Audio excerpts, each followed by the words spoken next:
بسم اللہ الرحمن الرحیم۔ سب سے پہلے میں DDC اردو کا بہت مشکور ہوں جنہوں نے یہ پلیٹ فارم مہیا کیا، اور آج میں یہاں بیٹھ کر Mian Muhammad Ijaz Jhandeer, district president Pakistan Saraiki movement,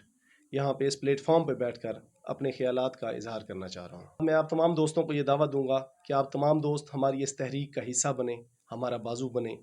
کیونکہ سرائکستان کا جو حصول ہے،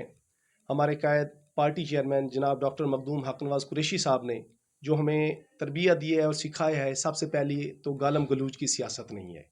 ہم صرف سرائکستان کے حصول کے لیے نکلے ہیں،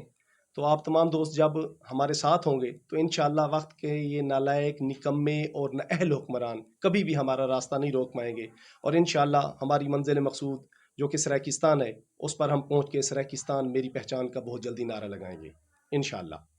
اور اس کے علاوہ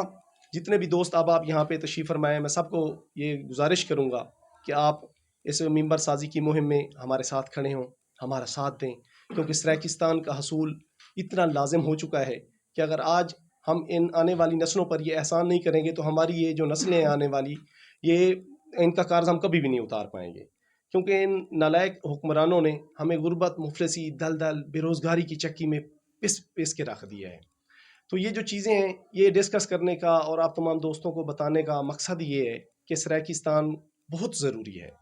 کیونکہ ہمارے جو بچے یہاں سے لاہور، اسلام آباد کی یونیورسٹیز میں جاتے ہیں، صحت کا فقدان ہے، ایجوکیشن کا فقدان ہے، یہ تمام ڈپارٹمنٹ یہاں پہ ہوں گے تو ہمیں نوکریوں کے لیے وہاں نہیں بھاگنا پڑے گا۔ ہمارے جو چھوٹے کام ہوتے ہیں، ہم جا کے لاہور اور